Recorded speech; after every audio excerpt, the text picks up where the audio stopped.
Hello my friend, चलिए हम आज बात करते हैं G7 की। G7 दुनिया की 7 सबसे बड़ी कथित विकसित और उन्नत अर्थव्यवस्था वाले देशों का समूह है, जिसमें Canada, France, Germany, Italy, Japan, Britain और अमेरिका शामिल है। इसे ग्रुप ऑफ 7 भी कहा जाता है। समूह खुद को कम्युनिटी ऑफ वैल्यूज यानी मूल्यों का आदर करने वाला समुदाय मानता है। शुरुआत में यह 6 देशों का समूह हुआ करता था, जिसकी पहली बैठक 1975 में हुई थी। इस बैठक में वैश्विक आर्थिक संकट और संभावित समाधानों पर विचार किया गया। अगले साल कनाडा इस ग्रुप में शामिल हो गया और इस तरह से यह G7 बन गया। अब बात करते हैं G7 कितना प्रभावी है। G7 की आलोचना में यह कहा जाता है कि यह कभी भी प्रभावी संगठन नहीं रहा है। हालांकि समूह कई बार सफलताओं का दावा भी करता रहा है, जिसमें एड्स, टीबी और मलेरिया से लड़ने के लिए वैश्विक फंड की शुरुआत करना की है। इसने 2002 के बाद से अब तक 2.7 करोड़ लोगों की जान बचाई है। चीन दुनिया की दूसरी सबसे बड़ी अर्थव्यवस्था है,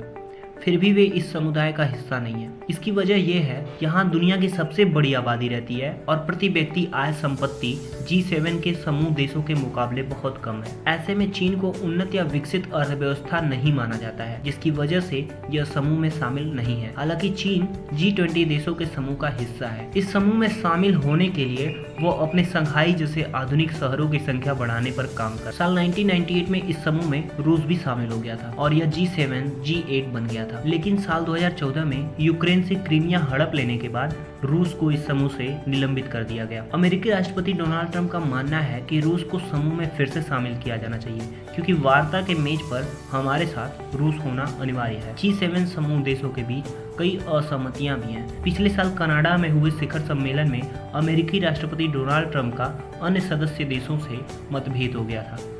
राष्ट्रपति ट्रंप का आरोप था कि दूसरे देश अमेरिका पर भारी आयात शुल्क लगा रहे हैं। पर्यावरण के मुद्दों पर भी उनका सदस्य देशों के साथ मतभेद था। समूह की आलोचना इस बात पर भी की जाती है क्योंकि इसमें मौजूदा वैश्विक राजनीतिक और आर्थिक मुद्दों पर बात नहीं की जाती है। आपका बहुमूल्य समय देने के लिए बहुत बहुत धन्यवाद। अगर आपको नॉलेज अच्छा लगा हो तो प्लीज़ हमारे चैनल को सब्सक्राइब कर लीजिए।